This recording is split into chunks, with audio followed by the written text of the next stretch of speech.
Winnie the Pooh, Chapter 9, Part 1, in which Piglet is entirely surrounded by water.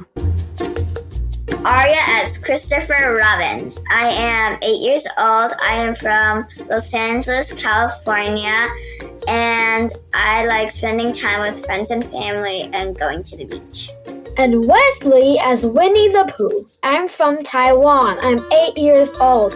I love soccer, reading, and writing stories.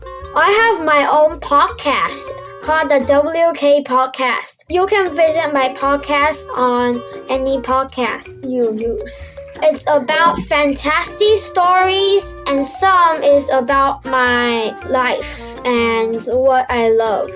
I'm Love as Piglet. I'm 6 years old, I'm from America, and I like playing toys.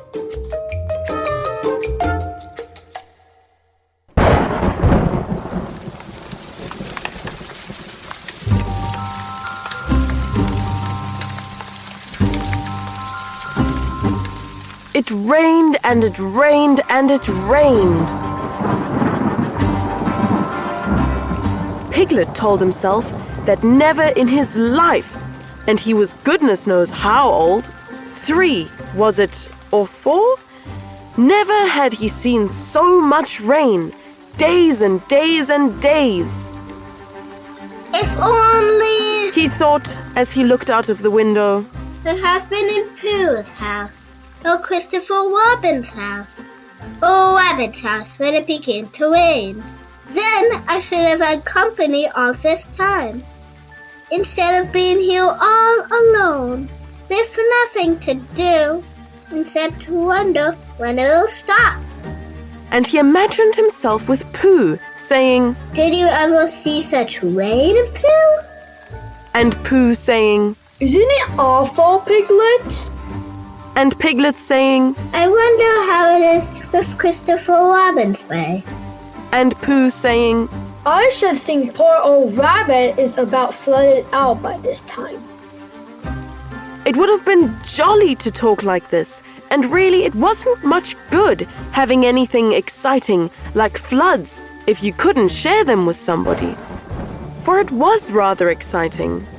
The little dry ditches in which Piglet had nosed about so often had become streams. The little streams across which he had splashed were rivers, and the river between whose steep banks they had played so happily had sprawled out of its own bed and was taking up so much room everywhere that Piglet was beginning to wonder whether it would be coming to his bed soon. It's a little anxious He said to himself, to be a very small animal entirely surrounded by water. Christopher Robin and Pooh could escape by climbing trees, and Kanga could escape by jumping, and Rabbit could escape by burrowing, and Owl could escape by flying, and Eeyore could escape by making a loud noise until rescued. And here am I, surrounded by water, and I can't do anything. It went on raining, and every day the water got a little higher, until now it was nearly up to Piglet's window. And still he hadn't done anything. Where is Pooh? He thought to himself, Pooh hasn't much brain, but he never comes to any harm. He does silly things and they turn out right. There's Owl. Owl hasn't exactly got a brain, but he knows things. He'll know the right thing to do when surrounded by water. There's Rabbit. He hasn't learned in books, but he always can think of a clever plan. There's Kanga. She isn't clever. Kanga isn't. But she would be so anxious about Roo that she would do a good thing to do without thinking about it. And there is Eeyore. And Eeyore is so miserable anyhow that he wouldn't mind about this. But I wonder what Christopher Robin would do.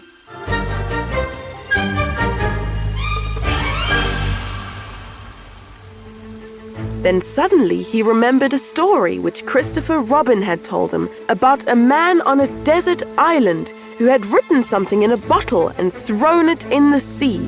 And Piglet thought that if he wrote something in a bottle and threw it in the water, perhaps someone would come and rescue him. He left the window and began to search his house, all of it that wasn't underwater. And at last he found a pencil and a small piece of dry paper and a bottle with a cork to it. And he wrote on one side of the paper, Help! Piglet! Me! and on the other side, It's me, Piglet! Help, help!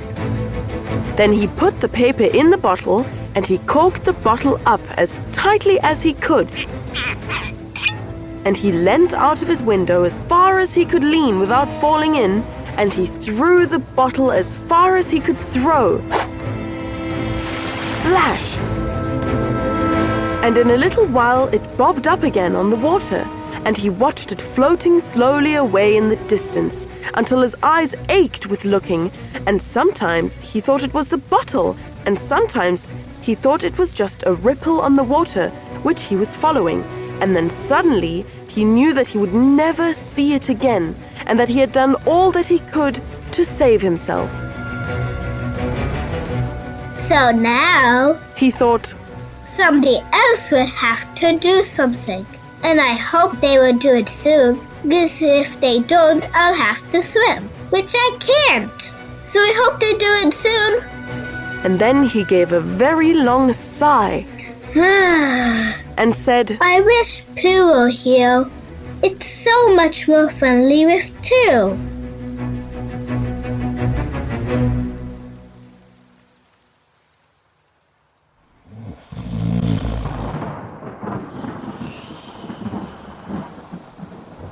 When the rain began, Pooh was asleep. It rained and it rained and it rained, and he slept and he slept and he slept. He had had a tiring day. You remember how he discovered the North Pole? Well, he was so proud of this that he asked Christopher Robin if there were any other poles such as a bear of little brain might discover. There's a South Pole. Said Christopher Robin. I expect there's an East Pole and a West Pole, though people don't like talking about them. Pooh was very excited when he heard this and suggested that they should have an expedition to discover the East Pole. But Christopher Robin had thought of something else to do with Kanga, so Pooh went out to discover the East Pole by himself. Whether he discovered it or not, I forget, but he was so tired when he got home that in the very middle of his supper, after he had been eating for a little more than half an hour, he fell fast asleep in his chair and slept and slept and slept. Then suddenly he was dreaming. He was at the East Pole, and it was a very cold pole with the coldest sort of snow and ice all over it. He had found a beehive to sleep in, but there wasn't room for his legs, so he had left them outside. And wild woozles, such as inhabit the East Pole, came and nibbled all the fur off his legs to make nests for their young. And the more they nibbled, the colder his legs got, until suddenly he woke up with an ow! And there he was, sitting in his chair with his feet in the water, and water all around him. He splashed to his door and looked out. This is serious, said Pooh. I must have an escape. So he took his largest pot of honey and escaped with it to a broad branch of his tree, well above the water, and then he climbed down again and escaped with another pot. And when the whole escape was finished, there was Pooh sitting on his branch, dangling his legs, and there beside him were 10 pots of honey. 2 days later, there was Pooh sitting on his branch, dangling his legs, and there beside him were 4 pots of honey.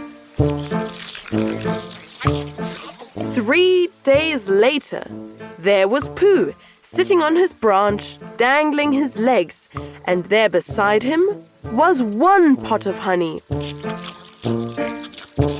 4 days later, there was Pooh. And it was on the morning of the 4th day that Piglet's bottle came floating past him. And with one loud cry of Honey! Pooh plunged into the water, seized the bottle, and struggled back to his tree again. Bother! Said Pooh as he opened it. All that went for nothing. What's that bit of paper doing? He took it out and looked at it. It's a message. That's what it is. And that letter is a P. And so is that. And so is that. And P means Pooh. So it's a very important message to me. And I can't read it. I must find Christopher Robin or Owl or Piglet, one of those clever readers who can read things. And they will tell me what this message means. Only I can't swim. Bother.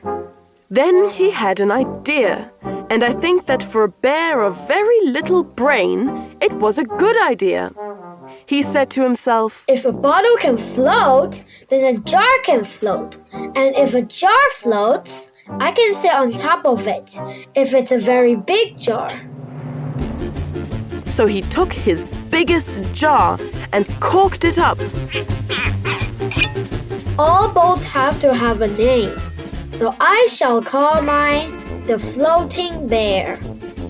And with these words, he dropped his boat into the water and jumped in after it.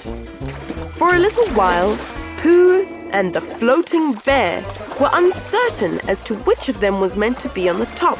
But after trying 1 or 2 different positions, they settled down with the floating bear underneath and Pooh triumphantly astride it, paddling vigorously with his feet.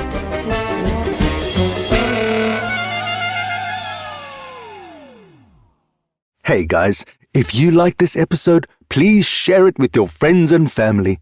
It is one of the best ways to support BKFK Storytime.